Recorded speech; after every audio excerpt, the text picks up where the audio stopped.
Chevy or taking a family on a vacation in a 71 Oldsmobile Vista Cruiser, you need to tune in to Classic Cars with Steve Ronaldo and Jim Weber every Saturday from 8 to 9 a.m. on americaswebradio.com.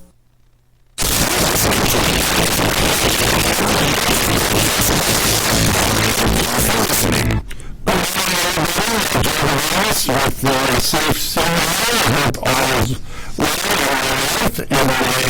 And today we're really to have as a guest the State of Georgia County Ombudsman Melanie McNeil. Welcome back. Thanks, Joe. As our listener understands, we have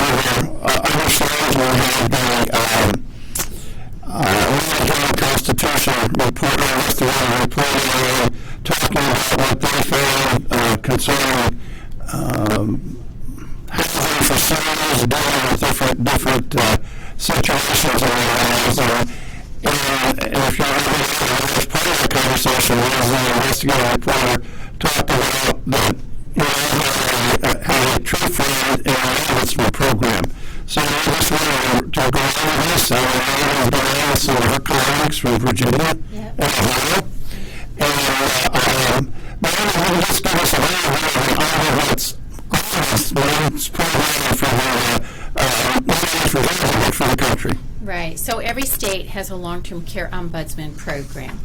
Some states staff it differently, but in every state, advocates, ombudsman representatives are advocates for residents, and they visit long-term care facilities regularly to be available for residents and family members who will call or who will say while the ombudsman representative is on a visit, I've got something that's troubling me. It can be something as simple as I don't like the time they tell me I need to go to bed or the time I have to wake up, to really serious things, including, my caregivers hurt me, or they're rough with me, or they disrespect me. So it can be, every issue is one we would investigate and try to resolve, but some of them are very serious. And this is a service available across the country. It's free of charge. It's financed through federal funds, and in some states, like in Georgia, we're very fortunate that we also get state funds to support our program. Ombudsman representatives must get permission from the resident in order to take any action. So if a family member calls and says that a resident, their loved one, has a problem, we still have to go and talk to the resident. If the resident can tell us, and not all residents can, those with dementia or with other disabilities may not be able to communicate with us, but to the extent they can, we then must take action with the resident's permission and at the resident's direction. So our ombudsman representatives are pretty creative about trying to, resolve problems. And so we might suggest to a resident one course of action. Maybe the resident doesn't like that one. So we'll think, is there another way we might approach this problem? What we also do is try to encourage residents and families to advocate for themselves, because we want them to feel empowered, but that's not always the way it is for residents. And sometimes residents won't give us permission because they're very intimidated by the facility staff and the caregivers. And so what our ombudsman representatives do across the country is try to spend a little more time with that resident, to come back time after time, to build rapport, to build trust, and to let the resident know that we can take action on their behalf without them being harmed in most instances. Now, of course, we can't guarantee everything, and no one can, but I think that's the benefit of the program, is that we are there to act as the voice for individuals. And all this started during Richard Nixon's administration. He was very concerned back in the early 70s about the conditions for people in long-term care. And so the program has been around quite a while, and we've learned a lot over the years. I think we do a pretty good job of... Well, I certainly voice that people listen to. There both in the federal government, state government,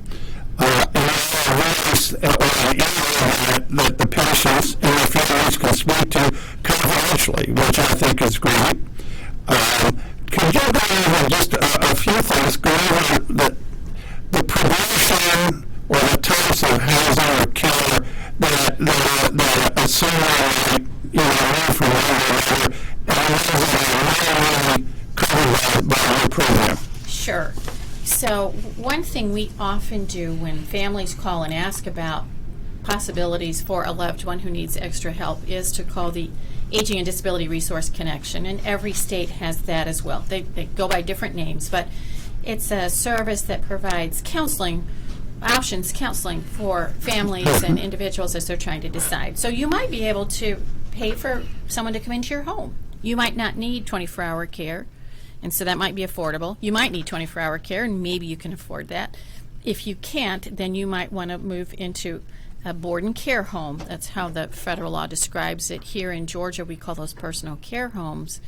They're places that help you with activities of daily living, bathing, dressing, grooming, some assistance with medications.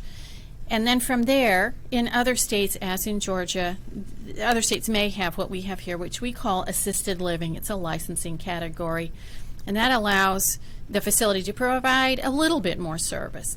Not like a nursing home. It's not 24-hour medical care, and it's not significant medical intervention. But, some people need a little bit more assistance with their medications, for example, and so they might move to assisted living. In Georgia, that's all private pay, so you have to be able to afford it. And then there's nursing home, which has 24 hours a day medical assistance available. It doesn't mean that a loved one in a nursing home has supervision 24 hours a day, right, individual supervision, or that they see medical folks 24 hours a day, but it's available 24 hours a day. And most people need some assistance. They might need wound care. They might need physical therapy. They might need assistance with eating, more than just, the delivery of a tray, but actual assistance with eating. Those kinds of activities that really require more training. People who live in nursing homes who get dietary assistance often have issues with swallowing, for example. So they need someone there who can, kind of monitor what's going on and intervene if there's an issue. On the nursing home situation, I think for Georgia, we have, what's the number? I think it's, I want to say, either 600 or 800 nursing homes. It's 370, I want to say. 370 nursing homes. Okay. Well, how many are privately run versus government?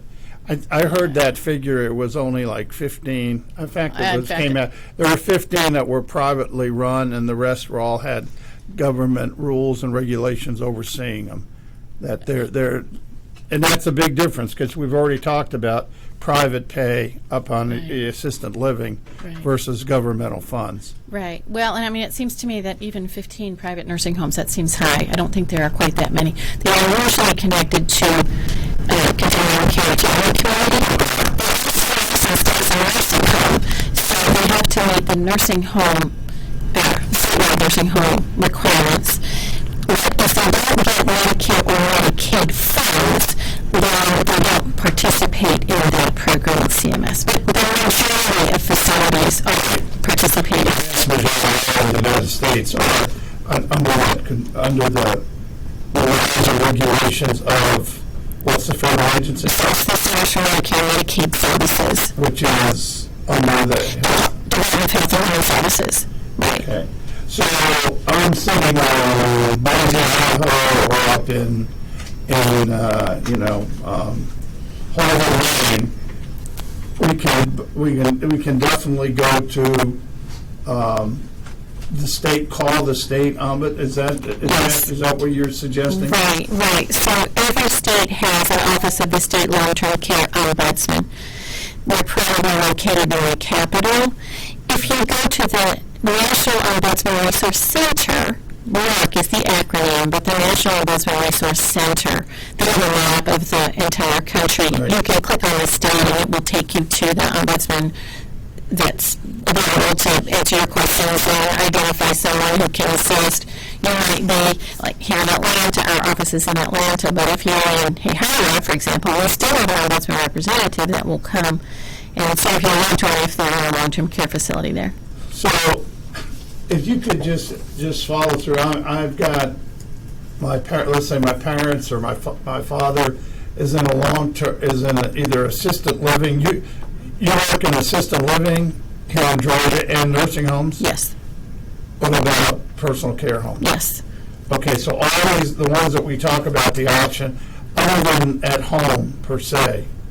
Because if it's at home, it would probably be adult protective if you're at home. If you have an issue, yes, you would probably reach out to Adult Protective Services, and that would be in all states. You would do that too. That ombudsman authority is in what the Older Americans Act describes as board and care homes, but every state has the equivalent of what we have, which is personal care, assisted living, and then nursing homes. So I have somebody, say, like my father or relative there, and I want to make a complaint that I don't think I'm getting the care or the medicine that he needs. He tells me that. Just give the process.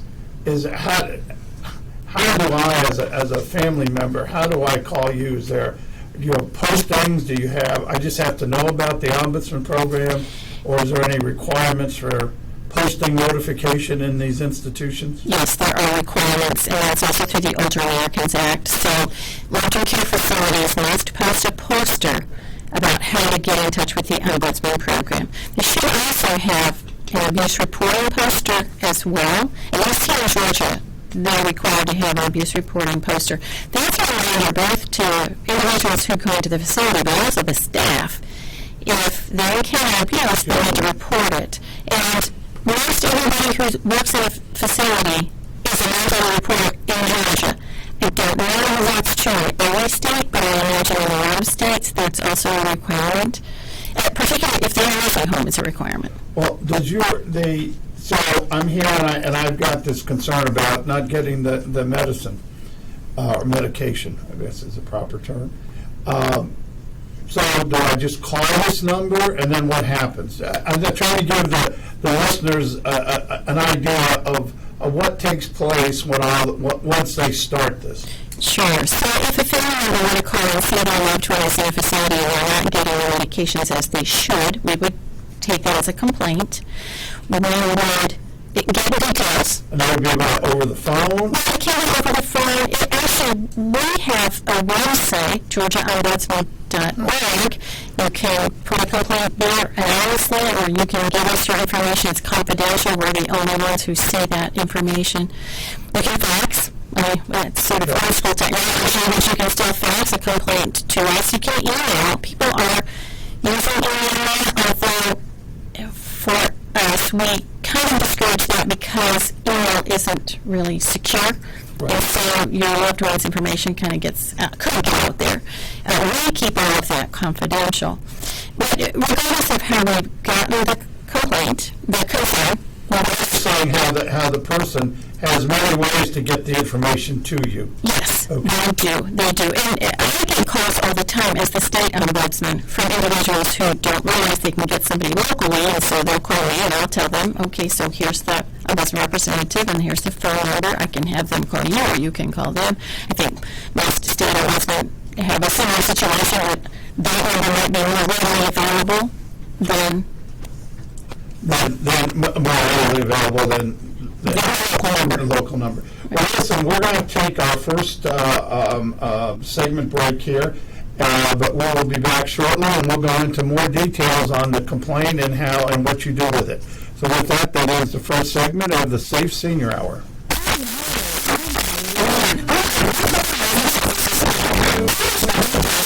Conventional loans with as little as 3% down, or talk to us about our FHA, VA, and USDA loan options. We answer your questions with honesty and integrity because that's how we roll. Multi-Line Mortgage Services, your way home. Call us at 941-201-9111 or check out our website at multilinemortgage.com.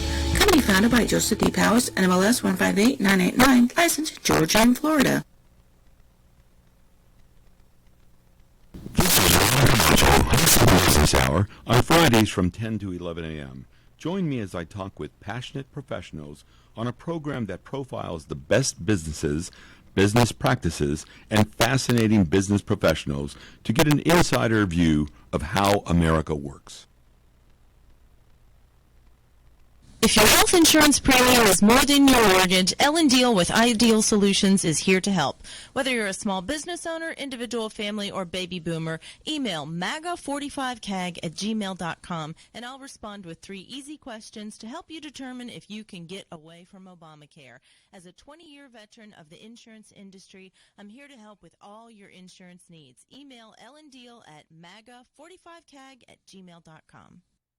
You're listening to America's Web Radio on the AmericasBroadcastNetwork.com. Thank you for listening.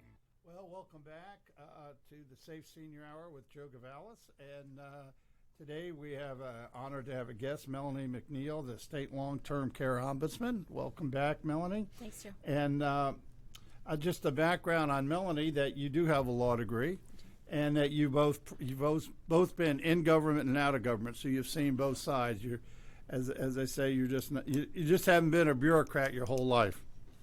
That's true. So what we were talking about in the previous segment, which is important, being a citizen out here who has a relative in one of these cares, whether it's as you say, a board and care, or what's otherwise personal care home, or an assisted living, or a nursing home, and we took for the example, my relative says they're not getting the medication they need, and nobody will listen to them. That's usually something like that, because I've heard that when we talk to seniors.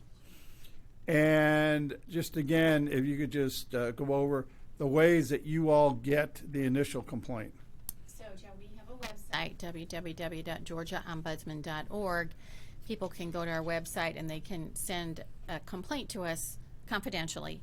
We keep that confidential. I'm not sure whether that's available in every state, but for your listeners who are not in Georgia, you might check and see whether your state office of the Long-Term Care Ombudsman has something similar to that. We also take calls over the phone. We get lots of calls over the phone. You can fax a complaint to us. As I mentioned, sometimes people will email.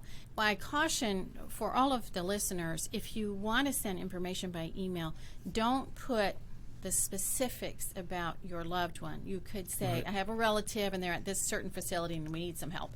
And then someone will respond, whether it comes to me through email or our local ombudsman representative. That's just good basic information. Do not send personal information Right. over the internet, period. Right, Yeah. right. We would not want that to get compromised. And so, but when a complaint comes in, then we figure out what area of the state is being served by the ombudsman representatives. This is true in every state across the country, and try and figure out who is the ombudsman representative.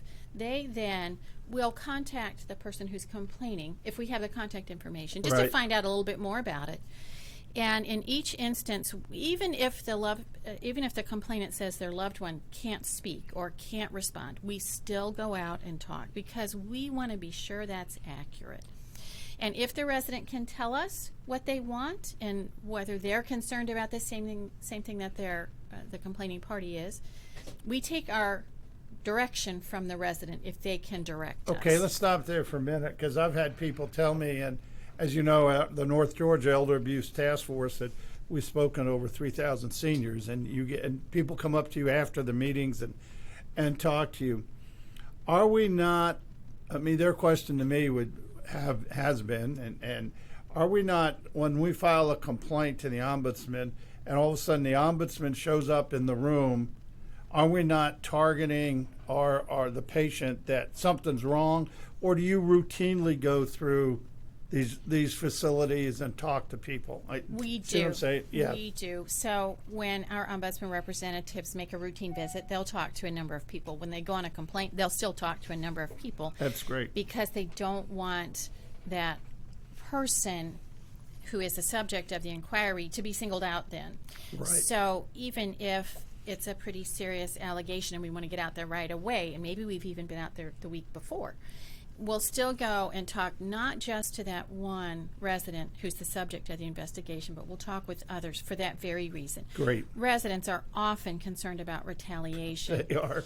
And rightfully so. We can't protect them because we're not there 24 hours a day either. But we do protect their confidentiality. And the same with the complainant. So if it's a family member who's called to complain about a resident in the nursing home, we'll ask that complainant, is it okay if we identify to the resident that you brought this issue? If they say no, we're still going to go talk to the resident about the problem. Right. Usually a family member will say, of course you can tell them. Sure. From the resident's point of view, we ask the resident, may we report back to your family member who made the complaint? Sometimes residents don't want that. And so then we'll just tell the complainant, we took some action based on your complaint. We're not at liberty to tell you the details. Because as happens, and you know this, talking with seniors, their children, for example, might not get along. So one child will say something to us about the care of the resident, and the resident will say, my child is upset about something else. I don't want you to take action on that. That isn't an issue for me. So that's why we are always person-centered. We want to talk to the resident first. Sometimes residents can't tell us anything. Their dementia is too severe, or maybe they're just not even, they may be in a coma. We don't know. We don't know. Right. But we do what we can then to investigate the case, trying to be sure that we're as mindful of what the resident might have wanted, or also being mindful that we don't want to somehow make things worse for that resident who can't really say what's going on. Nonetheless, we try to resolve the complaint to the resident's satisfaction if we can. So if it's something, like that medication, and they say, sure, help us, whatever you can do, do you interact then with the facility owners, or you deal with the facility employees? Can you go directly to the employees? Yes. Or do you have a protocol that when you're in these, you can only go to the manager, or how does that work? No. So depending on the type of facility. So if we're in a personal care home, for example, we might go to the owner because the owner may be very involved in what's going on. Typically, we would go to whoever the manager is of that facility, of that personal care home, and say, show us your medication records. We've had a complaint that, there's an issue. Of course, we have to have permission from the resident in order to look at their records, but we would ask then, show us your records. We have a concern that the medication isn't being given as it should. And I think the point here is even if you don't get permission, at least you're getting this thought of something wrong from the patient's point of view, or the loved ones or the children. You're interacting with somebody else. You're just not holding it in, and I think that's important. I think that what puts you all in kind of a special category of you wear a lot of hats, but the main hat is that you can be the sounding board for the patient and their loved ones, for a better term. Well, and I don't want to leave your listeners thinking that we would just walk away then. So what happens if a resident says to us, yes, I have a problem with my medications, but I don't want you to take any action. I'm worried about what will happen. I don't want you to do anything. We don't just leave then. We'll talk to other residents and ask them, tell me about how the services are here, and then tell me about the medication. And if someone else says, they don't give us our medication on time, or they run out a lot and it takes days to get it, or whatever, we would ask that resident, can we take some action on your behalf? If they say no, we'll talk to some other residents and see. If they won't, we might just come back more frequently and talk with the facility about, tell us about your medications. We might even come at a time when we think medications should be dispensed, and see, does it seem like they're doing it correctly? Well, as we constantly say on the show and tell everybody, get it in the hands of the professionals. And this is the quickest, easiest way at no cost, correct? Right, exactly, no cost. It's no cost. And that you, by the federal statute or state statute, have the ability to go into these places. What is that? Where do you get your authority to go in? We have authority in federal law to go into both nursing homes and what are described as board and care, so personal care homes for us. personal care homes and assisted living, what they have to do is governed by state law, not federal law. But our authority comes from the federal law, Right. and we do have authority in all those places. So, and this is everywhere across the country. Every ombudsman program has authority to go into those. Some states call it family care. They have different names, but essentially board and care. Well, let me ask you, and a situation has come up on some of our listeners. I'm living in Wisconsin, and I have a loved one in a care in either, say Georgia, but it could be Florida, it could be Arizona, it could be Texas. Can I make the call from Wisconsin Yes. to you all? And is that unusual, or do you see that? Okay. No, well, I think the majority of our calls probably come from family members who live within the state. Right. But anyone can call our program. Now, we don't have authority in other states, but if the family member lives in Texas, as long as their loved one lives in a long-term care facility in Georgia, yes, we can interact with them to try and resolve that, whatever the situation may be. That's right. The point would be that the ombudsman or people in Wisconsin are not going to be able to help you. It's only people in the state where they reside. Yes. The long-term care resident lives. Right, where they live, and then that can be done by again telephone, the 8. Yes. And you, like, for example, do you know your 800 number for? Sure. Georgia. For Georgia, yeah, it's 866-552-4464. And then you just have to wait for the option. I think it's option 5 for the long-term care ombudsman program. I feel confident that every state has got something similar, so that you can then get to the ombudsman program. And all this is to help you all. When you hear of something, or your relative, or you just visited, you came here, or are coming here for the holidays, you'll be seeing things. If it causes you a problem, please call, because the care of your loved ones is so important, and we can't stress that enough. It doesn't do any good you going back and just complaining, oh, if I only would have called, or who should I call? We're telling you who to call. Right, exactly. And every facility has to have a poster, and it's supposed to be in a public place. Very often they're near the nurses' stations in skilled nursing. In personal care homes and assisted living, it depends on the size of the building where you might find the poster, but they all have posters so that you know how to get a hold of folks. That's the concern I have most, is when a family member calls and says, my loved one was in a facility and they died and I didn't know about your program. Oh. And the problem is, and we know this as humans, we're thinking about our loved one. We're not necessarily looking all around the facility for posters and things. So for your listeners, when you have a loved one in a long-term care facility, think about when you go in looking for that poster, so you'll know who to call, what the number is. Quite honestly, there are plenty of people who live in long-term care who don't have issues, but when you think about it, you're living in a place that isn't your home that you've had for years and years. You're living with lots of people you don't know. There's a pretty good chance there's going to be an issue. And so good to know that the ombudsman is there for you. That's right. And that's why this is important. And we want to thank you again, Melanie, for here. We're going to go into our third segment. We'll end this segment now, and we'll be back shortly.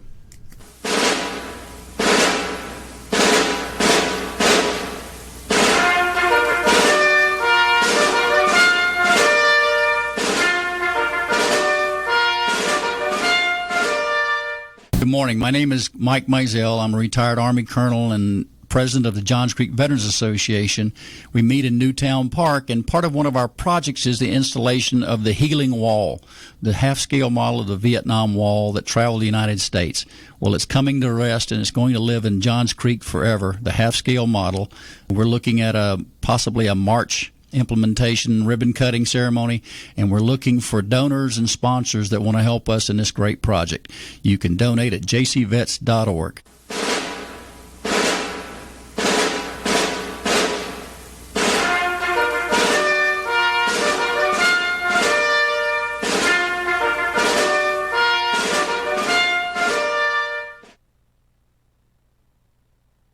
Season's greetings. I'm Patty Levan, owner of Multiline Mortgage Services, Inc. Let's talk about reverse mortgages for seniors 62 and older. Reverse mortgages were designed to free up money that seniors can use at their discretion in retirement. Let us help you determine if this program is right for you. We'll help you choose the right lender and walk you through the loan process. Multiline Mortgage Services, your way home. Call us at 941-201-9111 or check out our website at multilinemortgage.com. Company founded by Joseph D. Powers, NMLS 158989, licensed in Georgia and Florida. You're listening to America's Web Radio on the AmericasBroadcastNetwork.com. Thank you for listening. Welcome back to the Safe Senior Hour with Joe Gavalis. Today we're very honored to have Melanie McNeil, the State of Georgia Long-Term Care Ombudsman. Thank you, Melanie. Melanie's been a guest before, and we're just following up with some issues that have callers or people we've discussed, seniors, some issues that they've had. And we've been through their scope of how they get their jurisdiction, and that long-term ombudsmen are in every state, correct? Correct, yes. And I'll be honest with you, I don't know. Are they in other countries? I don't know whether I wouldn't know. I haven't never looked it up. Right. Well, it's so interesting you should ask that, because the country of Taiwan they've had a pilot program with long-term care ombudsman for a while, and they invited some folks from the United States to come over and talk about how the program works. I don't know whether every country has a long-term care ombudsman program, but that one in particular, we know they are working to develop better advocacy for people who live in long-term care. Right, so it'd be worth looking in your other countries. As you know, this show goes all across the world, and particularly the United States, but all over the world. Right. So check with your own country and see what you have, your laws or something similar to this. Right. We were discussing in the previous segment just about if a complaint, and I gave the hypothetical that my loved one in a long-term care facility wasn't receiving the proper medication. You addressed it, but could you go through when complaints come in, how you record it, and then just some real life types of complaints? Examples, sure. Yeah, examples. Right. So our ombudsman representatives put in information about the complaint into a data system. Every state has some kind of a data system. For us, the ombudsman puts in the type of complaint, what category it is, what the details were, when they visited, who they talked to over the phone. So I, at the state office, and we do this regularly, we can go in and look at the data and see the actual details of the complaint and what happened. Frequently, we resolve the complaints to the resident's satisfaction. It's not always possible. Sure. It doesn't always happen that way. And then we are able to analyze the kinds of complaints we're getting. We can look for trends. Our number one complaint, I think for as long as I've been the state ombudsman, that's 9 years, is involuntary discharge. This is in nursing homes in particular. And often what happens is family members have control of the money and they don't pay. And nursing homes can't operate if they don't get paid. No long-term care facility can stay in business if they don't get paid. Right, exactly. And so frequently we're able to help resolve that. And we have partners, including the Georgia Senior Legal Hotline and also Georgia Legal Services, who can assist when a person is being involuntarily evicted. And we get some complaints about abuse, for example, Joe. We don't get that many. I have a feeling that the reason we don't is people are afraid to report that, just like in the community. Sure. They're afraid to report about abuse. So I don't think our numbers are really indicative of what happens in facilities. Well, I want to go back to involuntary discharge, because I've heard that and read about it. So there's a contract when you go into a long-term. Yes. So, and you agree, because usually in a nursing home, you're also paid by federal funds, correct? Partially. Well, how does that work? Right. So people often go into a nursing home because they've had an accident, they've broken a hip or something. Right. They've gone to the hospital, they've been in the hospital for a few days, and then they come to the nursing home. And Medicare then pays in full for the first 20 days. Okay. lots of people think Medicare pays for it all. They don't. And once that 20 days is up, the copay is pretty high. For a lot of residents in long-term care, they then have to turn to Medicaid because they can't afford to pay. Right. And so, but that's in nursing homes. So there is federal money frequently in Well, nursing let's homes. stick by there on the involuntary discharge. Does that take place a lot in these nursing homes? It does, and the Wow. reason for that, when Medicaid helps to pay for your stay, you have to pay over whatever your income is, minus a few things. It's called a patient liability. Right. And so, Joe, if you made $200 a month, you would have to pay a certain amount of your $200. If I make $1,000 a month, I have to pay almost all of that $1,000, except for a few things. So it depends on what your income is. And what happens is the families get a hold of your check, and they don't pay the patient liability. And so the Okay. nursing home can then evict the resident. What we also see kind of a lot is residents being discharged because their care is difficult. They might have, they might express themselves through behaviors that aren't what we ordinarily would. Their dementia has advanced, and so they're not able to just say to their caregiver, you know what, I don't feel good today. They're not able to sort of articulate that, so they might strike out or they might do other things. And rather than do care planning around that, the facility just decides to evict them. So evict them, do they have like a 30-day notice to evict them? So you all would get in, the complaint would be Right, the complaint that would be that the resident is being discharged right, involuntarily. within 30 days. Yes. Rare, I mean, it's not, they're already, when they discharge them, they send them back to their home? How does that work? Where do they send them? It depends. You know, Wow. in some states, it's a bigger problem. I mean, not that it is a problem in Georgia, but it's even a bigger problem in some states where a facility will just discharge a resident to a homeless shelter, to Wow. a hotel Sad. room. Yes, it's a problem. So, but what we do, and this is true across the country, when we get those notices of involuntary discharge, we try and talk to the resident right away. Do Right. you want to leave? And if they don't, then we take steps to appeal that discharge. Often a facility doesn't have a good plan, doesn't have the right place for a person to go, and Right. not a safe plan for discharge. And so then we're able to get some time for the resident. And these involuntary discharges can take place, let's go over those places that seniors could be in. Board and care, which are known as personal care homes. Right, Assisted living. yes. And homes. nursing homes. Those are basically the areas. Okay. Yeah, but each of those settings has some kind of an admission agreement. And Right. in that admission agreement, it says under what circumstances a resident may be discharged or that a resident might leave. You know, it's governed essentially by those contracts. There's more protection if you're in a nursing home because of federal regulations than in personal care homes and in assisted living communities. As you said, personal care homes are private pay. And I think unless a senior has been covered by a conservatorship or guardianship, they have the right for self-determination. Isn't that correct? They do, Okay. right. They have the right to determine where they live. And so, you know, a resident may decide that they don't want to stay in the nursing home anymore. They want to go to a different nursing home. Or they want to go back home.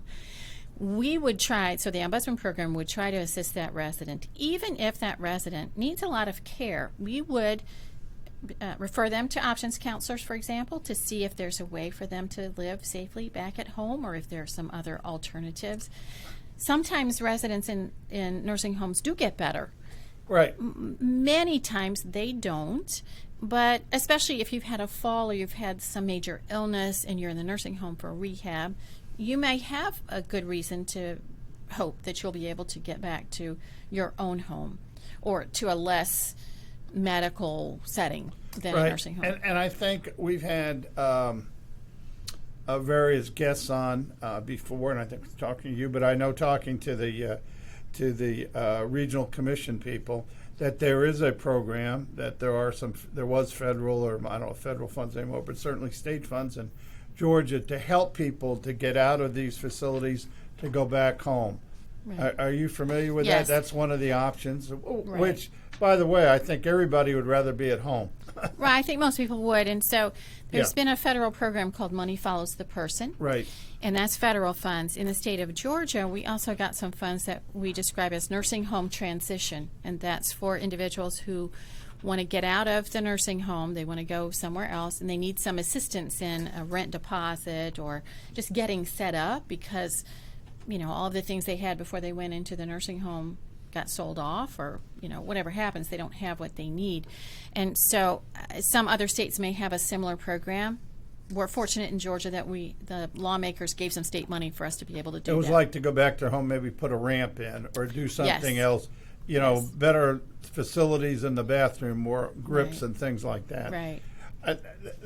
The question, when people leave and want to go, and we hear a lot of people are in hospices or memory care units, they're no longer in a nursing home or whatever.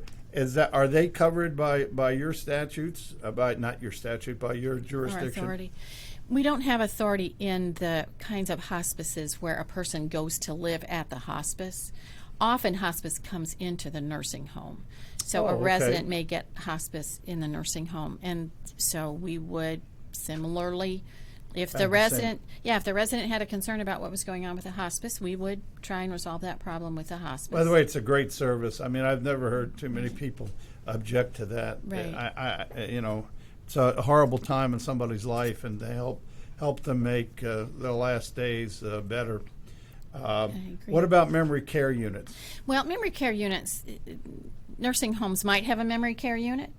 Assisted livings may have a memory Right. care unit. Even personal care homes, some of the bigger ones in particular, have memory care units. And they have certain rules about them, but they're still part of the facility. And so we have authority to go and talk with residents. And one thing I think family members don't always remember is even if your loved one has a diagnosis of dementia, they have times when they have clarity. They can say, and that's why even when a complainant calls and says, well, you can't talk to my mom because she has dementia, we'll still say, we're going to go talk to her because she might be able to tell us some Well, I know things. what they tell us all the time from the law enforcement point of view. Normally mornings are better than it's the sunset. Right. Sundown. Sundown, they call right, it sundown, right. Yeah. And that you are, and try to talk to the people in the morning and stuff. But it's just one of the many things that we see. Let me go back to some other types. I got off on that discharge since Sure. it was the number one, but we have heard a lot of issues about that when we talk to seniors. So what would be another example of people complaining? Frequently, people complain that they don't get care. They don't get response to their call lights, so they're not getting the care when they need it. That's a very frequent complaint, and I think that's often due to not enough staff. And so in a nursing home in particular, they have to have enough staff, but there's no certain number. Like you don't have to have one CNA to every 10 residents, for example. It doesn't work that way. But often that's the complaint we get. But we get that in assisted living and in personal care homes Right. too, that sometimes, especially the bigger personal care homes, not so much the small ones, but that people aren't available or they don't respond quickly. Another complaint we get is that disrespect from the staff. So, they don't take precautions to protect the residents' privacy, for example, when they're giving care. Maybe they leave the door open, they leave the curtains open, going to get a shower, maybe they're not covered as well as they need to be covered. Or the staff speak to them in a disrespectful way. And we act on those complaints. The ombudsman representative would go and try and find out, what exactly is happening. Is it happening to more than one individual? I see that from the abuse situation. As you know, our listeners know that we look at abuse in three general areas: physical, financial, and institutional. And in the institutional area, it's the intimidation factor. That a lot of people feel that the staff is just abusive in terms of intimidating the patient. Is that something? I mean, it's kind of what you're saying. I Right, think. we get those complaints. And I have to say, often our folks in Georgia and in other states, to some extent, I think this is also the case, we do training for facility staff to talk about abuse for residents, and we'll talk more Yeah, about we'll that. talk about all. We're about to end the third segment of the Safe Senior Hour, and we'll be back shortly. Get your pen and paper ready. If there's a move in your near future, I'm here to tell you that the folks I used and now recommend is Around Town Movers.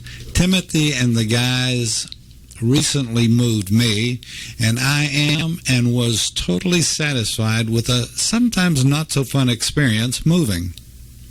Call Timothy at 770-378-4708 and make it a good move and a good experience. Around Town Movers for that local or cross-country move. Timothy, Around Town Movers, in my opinion, are the best. That's Around Town Movers. Call them.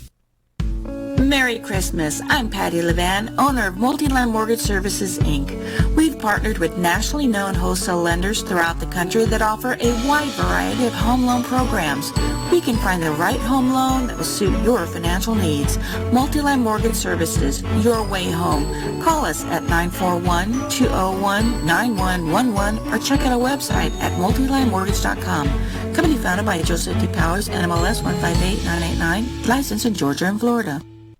If your health insurance premium is more than your mortgage, Ellen Deal with Ideal Solutions is here to help. Whether you're a small business owner, individual, family, or baby boomer, email maga45cag@gmail.com and I'll respond with 3 easy questions to help you determine if you can get away from Obamacare. As a 20-year veteran of the insurance industry, I'm here to help with all your insurance needs. Email Ellen Deal at maga45cag@gmail.com.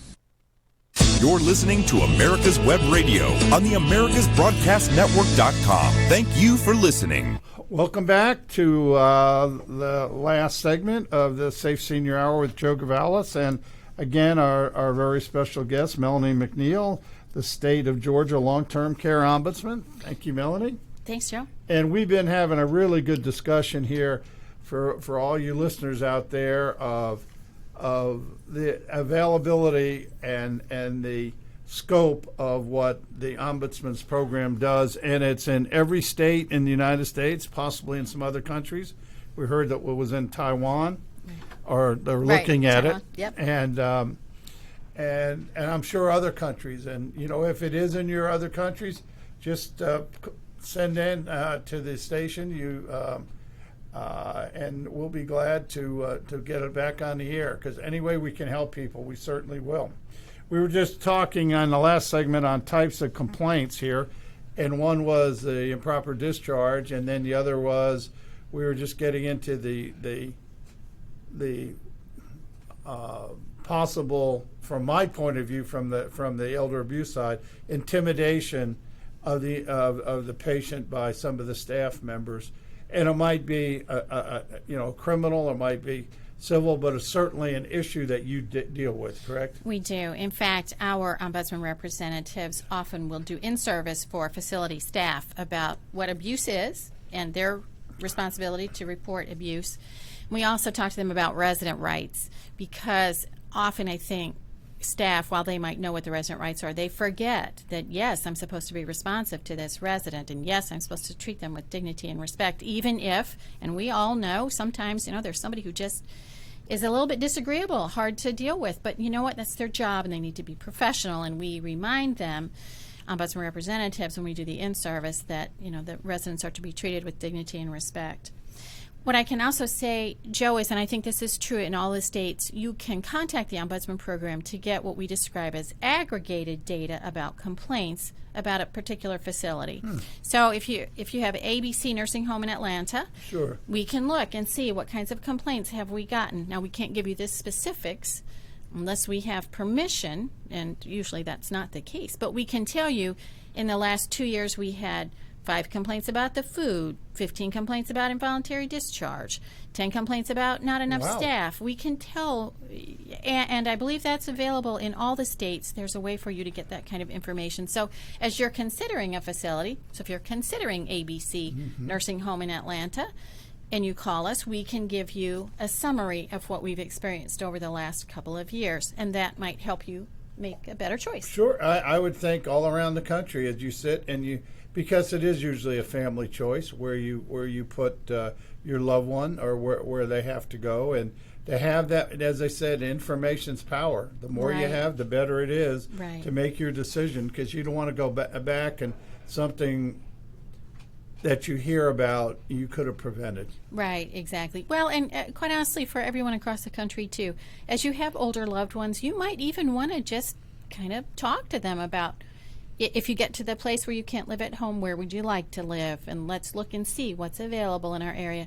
Experience changes from time to time, but if you have an idea ahead of time, yes, a small personal care home might be better. No, a bigger personal care home, or even looking at nursing homes in your area. And particularly if you live in an area that doesn't have a nursing home, you might want to just sort of scope out what's the closest one. Good point. And what kind of services do they provide? What kind of reputation do they have? So maybe you look in a different direction if you don't find one that looks like it would be a good one. Well, I think the trend, and I think the Atlanta Journal-Constitution article, their investigation of the various facilities, that the new trend here is these mega modern facilities where you have this fine dining and things like that. Right. But those are almost all private pay, aren't they? They are private pay. Anything that's licensed as assisted living in Georgia is private pay in some of the bigger personal care homes. I think this is probably true in other states as well. Those really fancy, nice assisted livings, while they look great, and for those of us who still like to go to the movies or like to do fine dining, they look really good. But you need to think about what your loved ones need. And so, are they really going to use the theater? Or will they go to the movies? Are they going to enjoy fine dining? If not, maybe that's not the place for your loved one to go. Maybe, but maybe Right. it isn't. Right. And the other thing I think we often think is, with those very expensive assisted living facilities, that they're going to be top-notch in every way. And sometimes they are. And sometimes they're not. So even though they're expensive, they may not have enough staff. So you want to ask, how many staff do you have in the evening and overnight? Are there guidelines that somebody puts out, whether it's the federal government or the associations, of what is the guidelines per patient? Is that if you go and somebody says we have 1 to 18 or 1 to at night and 1 to 10 during the day or something like that.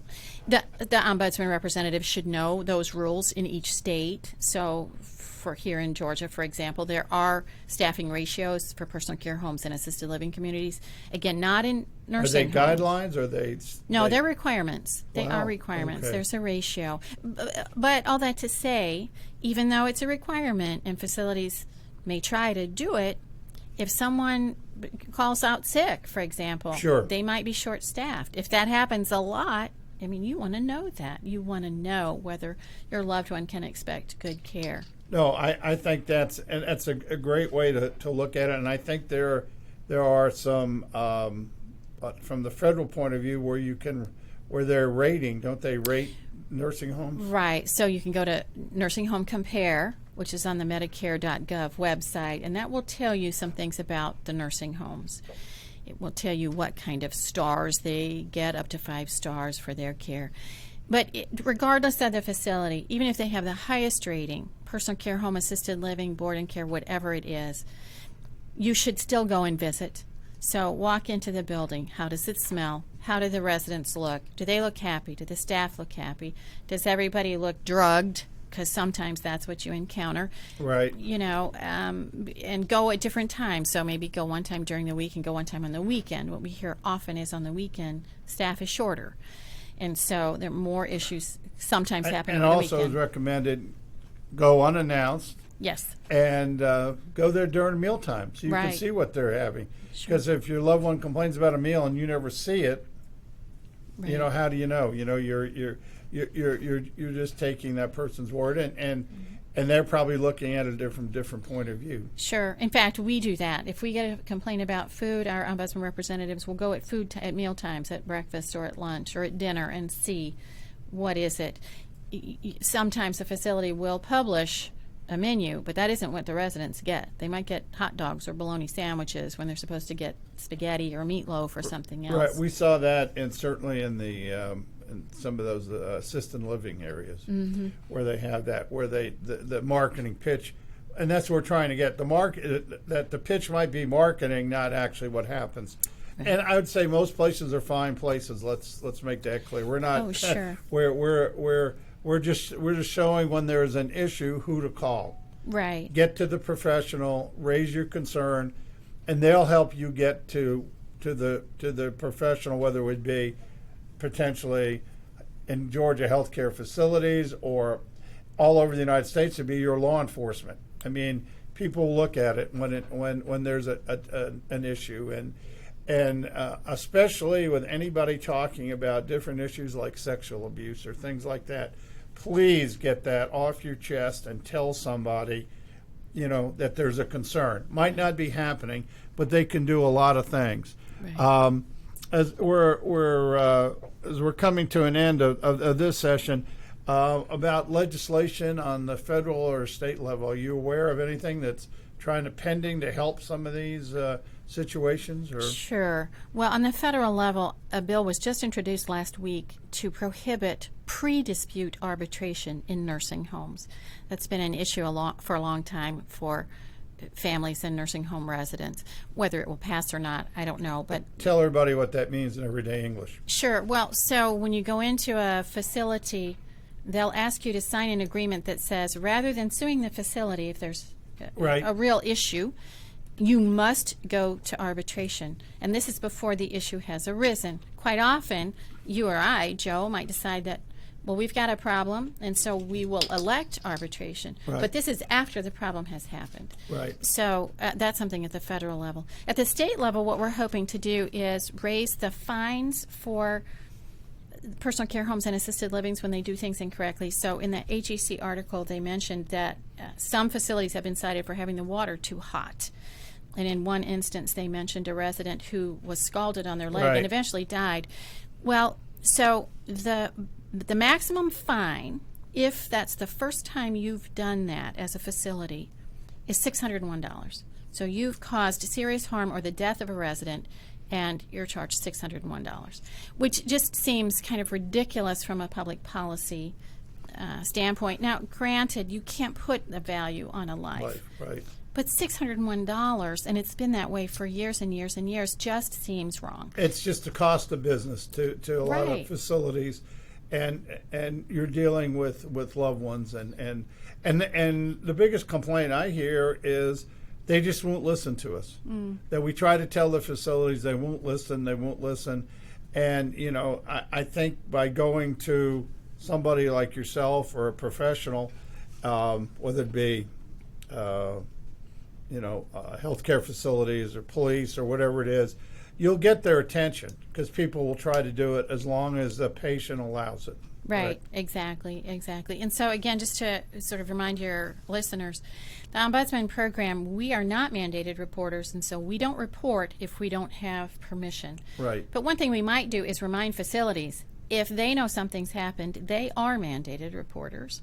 And so we know not all of the abuse that should be reported is being reported, but the more we raise awareness especially among the listeners, so that they know, they can then, advocate on behalf of their loved one when things are going wrong, that it needs to be reported. I do know around the country there are some discussions, state or federal, potential legislation concerning or the thought of it dealing with cameras in the rooms and things. Right. Because when you see some of these cases go down, especially in the civil area, that the family had put a camera in a room and caught everything. Sometimes they caught the voice, and you get into a lot of issues with federal law. But a lot of people are looking at that, so that's another area of future legislation of what can be done at the state or federal level. I think it's obviously they don't prevent crime, they just catch crime. That's what cameras do. Mm-hmm. So we can't thank you enough. That's the end of this session. Thank you, Melanie, for coming in, and we hope to have you back. And anything we can do to help, let us know, and keep up the good work, and have a hopeful, successful chance on your legislation. And I think anything we can do to help patients, we should do it. Thanks, Joe. It's been my pleasure. Thanks for having me. Great. And that will conclude this segment of the Safe Senior Hour. And remember, elder abuse does not report itself. Happy holidays. I'm Patty Levan, owner of Multiline Mortgage Services, Inc. Call us for details about our conventional loans with as little as 3% down, or talk to